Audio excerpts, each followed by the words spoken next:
بسم اللہ الرحمن الرحیم الحمد للہ رب العالمین والصلاة والسلام علی سید المرسلین محمد وعلی آلہ واصحابہ اجمعین اما بعد قال النبی صلی اللہ علیہ وآلہ وسلم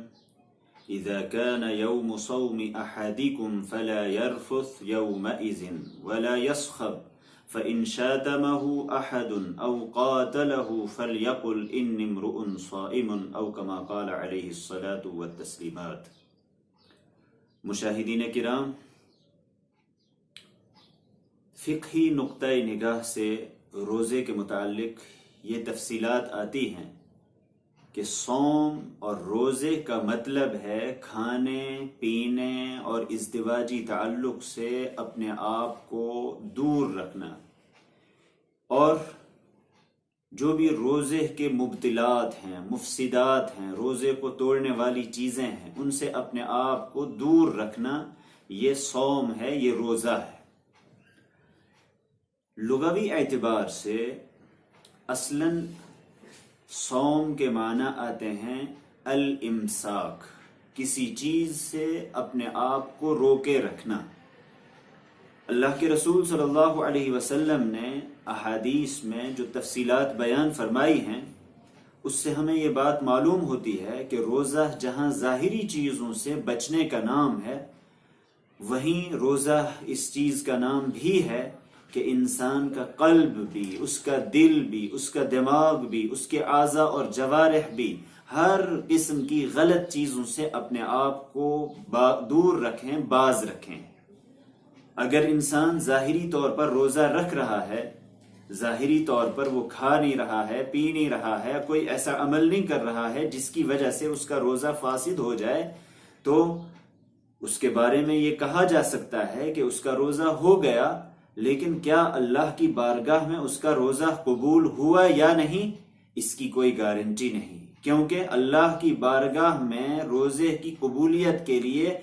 یہ بھی ضروری ہے کہ ظاہری چیزوں کے ساتھ ساتھ انسان باطنی چیزوں سے، روحانی چیزوں سے، قلبی چیزوں سے اور دماغ سے متعلق تمام چیزوں سے، اعضاء اور جوارح سے متعلق جو بھی افعال ہیں، جو بھی اعمال ہیں، ان تمام چیزوں سے انسان اپنے آپ کو دور رکھے، تبھی اللہ کی بارگاہ میں اس شخص کا روزہ قبول ہو سکتا ہے۔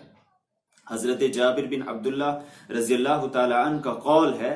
مصنف ابن ابی شیبہ میں ان کا یہ قول نقل کیا گیا ہے کہ اذا صمت فلیصم سمعک، جب تم روزہ رکھو تو تمہارے کان کا بھی روزہ ہونا چاہیے، وبصرک، اور تمہاری نگاہ کا بھی روزہ ہونا چاہیے، ولسانک، اور آپ کی زبان کا بھی روزہ ہونا چاہیے۔ کس کس چیز سے؟ عن الکذب والمحارم، جھوٹ سے اور ہر حرام کام سے روزہ ہونا چاہیے۔ ودع اذى الخادم، اور اپنے خادم کو، اپنے ماتحت کے جو بھی افراد ہیں، ان کو اذیت پہنچانے سے اپنے آپ کو بچاؤ۔ وَلْيَكُنْ عَلَيْكَ وَقَارٌ وَسَكِينَةٌ يَوْمَ صِيَامِكَ، اور جس دن تم روزے سے ہو اس دن تمہارے اوپر ایک وقار ہو، ایک خاص قسم کی سکینت ہو، پرسکون محسوس ہو رہے ہو۔ وَلَا تَجْعَلْ يَوْمَ فِطْرِكَ وَصَوْمِكَ سَوَاءً، اور تمہارا روزے والا دن اور بغیر روزے والا دن دونوں ہرگز برابر نہیں ہونے چاہیے۔ معلوم یہ ہوا کہ آنکھ کا بھی روزہ ہوتا ہے، کان کا بھی روزہ ہوتا ہے، دل کا بھی روزہ ہوتا ہے، دماغ کا بھی روزہ ہوتا ہے۔ دماغ کا روزہ اپنے آپ کو غلط قسم کی افکار سے، غلط قسم کے خیالات سے، غلط قسم کے جذبات سے اپنے آپ کو محفوظ رکھنا۔ دل کا اور دماغ کا روزہ یہ ہے کہ ہر قسم کے مہلک اور ہلاک کرنے والے شرکیہ اعمال سے، شرکیہ عقائد سے انسان اپنے قلب و دماغ کو محفوظ رکھے۔ اسی طرح سے غلط قسم کے اعتقادات سے انسان اپنے دل و دماغ کو محفوظ رکھے، غلط قسم کے وسوسوں سے اپنے آپ کو انسان محفوظ رکھے، اور جو بھی خبیث قسم کے، غلط قسم کے خیالات ہیں، ایسی چیزیں ہیں جو انسان کو غلط چیز پر آمادہ کرتی ہیں، غلط اعمال پر آمادہ کرتی ہیں، ان تمام چیزوں سے اپنے قلب و دماغ کو محفوظ رکھنا، یہ دل و دماغ کا روزہ ہے۔ اسی طرح سے دل جب ایسی چیزوں میں ملوث ہو جاتا ہے، دماغ ایسی چیزوں میں ملوث ہو جاتا ہے جس کی وجہ سے اس کو مردہ ہو جانا پڑتا ہے. دل کو مردہ کرنے والی کچھ چیزیں ہیں، خاص طور پر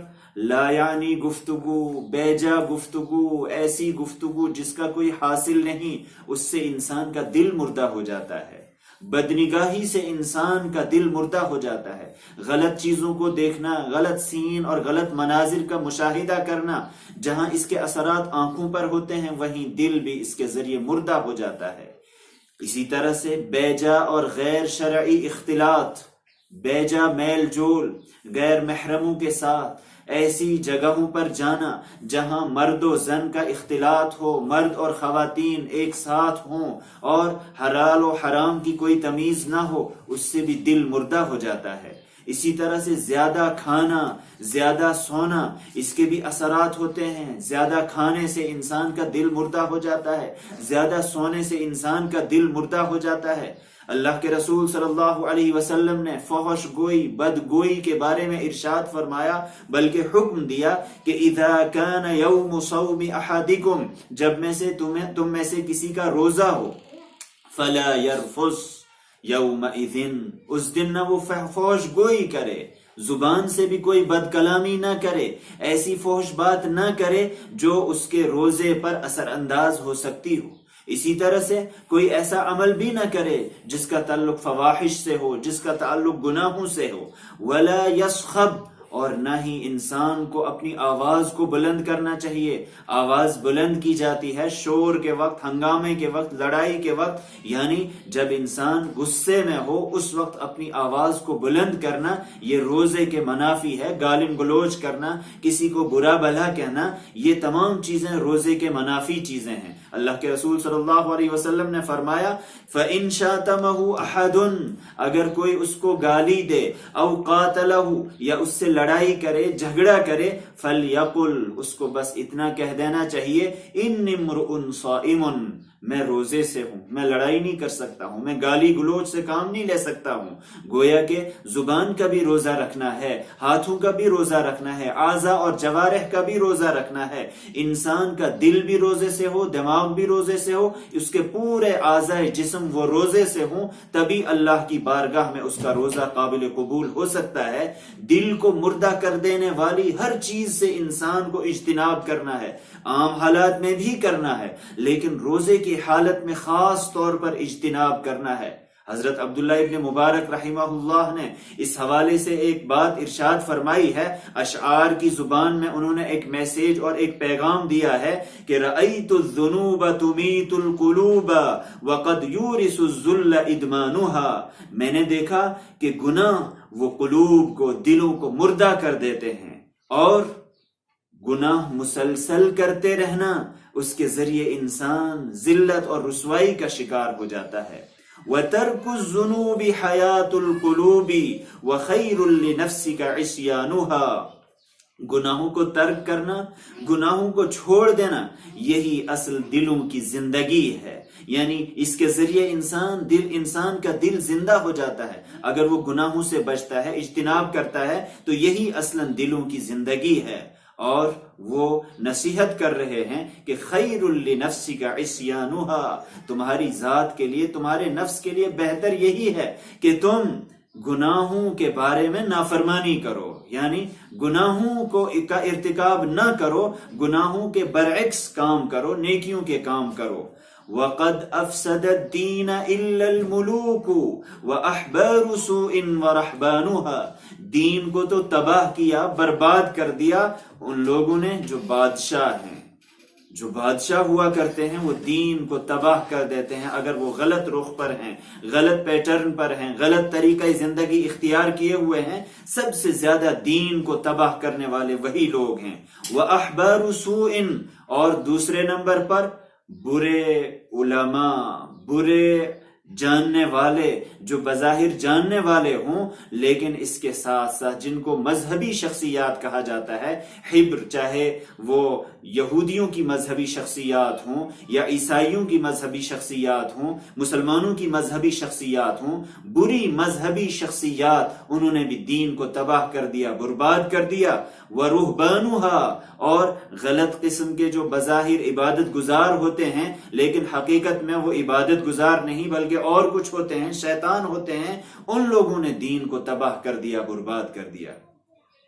حضرت عبداللہ ابن مبارک رحمہ اللہ وہ اس جانب اشارہ کر رہے ہیں کہ دلوں کی زندگی اگر مطلوب ہے تو آپ کو چاہیے کہ آپ برائیوں سے اپنے آپ کو بچائیں، گناہ کے کاموں سے اپنے آپ کو بچائیں، کیونکہ یہ گناہ انسان کے دل کو مردہ کر دیتے ہیں۔ بہرحال روزہ یہ جہاں زبان کا روزہ ہے، اسی طرح سے آنکھ کا روزہ ہے، کان کا روزہ ہے، اور پیٹ کا روزہ ہے، منہ کا روزہ ہے، کھانے پینے کا روزہ ہے، خواہشات نفس سے بچنے کا روزہ ہے، اسی کے ساتھ ساتھ دل اور دماغ کا روزہ بھی ضروری ہے۔ غلط قسم کے خیالات سے انسان کو اپنے آپ کو بچانا ہے، تبھی انسان اللہ کی بارگاہ میں مقبول ہو سکتا ہے۔ تینوں پہلوؤں پر ہمیں غور کرنا ہے کہ کھانے پینے سے بھی اجتناب کرنا ہے، دوسرے نمبر پر اعضاء اور جوارح کو بھی گناہوں سے بچانا ہے، اور تیسرے نمبر پر اپنے دل و دماغ کو بھی گناہوں سے بچانا ہے۔ یہی حقیقی روزہ ہے اور یہی حقیقی روح ہے روزے کی، جس کو قرآن پاک نے کہا ہے لعلکم تتقون، تاکہ تم گناہوں سے باز آ جاؤ، تاکہ تم گناہوں سے بچ جاؤ۔ اللہ تبارک و تعالی ہمیں گناہوں سے بچنے کی توفیق عطا فرمائے۔ وآخر دعوانا ان الحمد للہ رب العالمین۔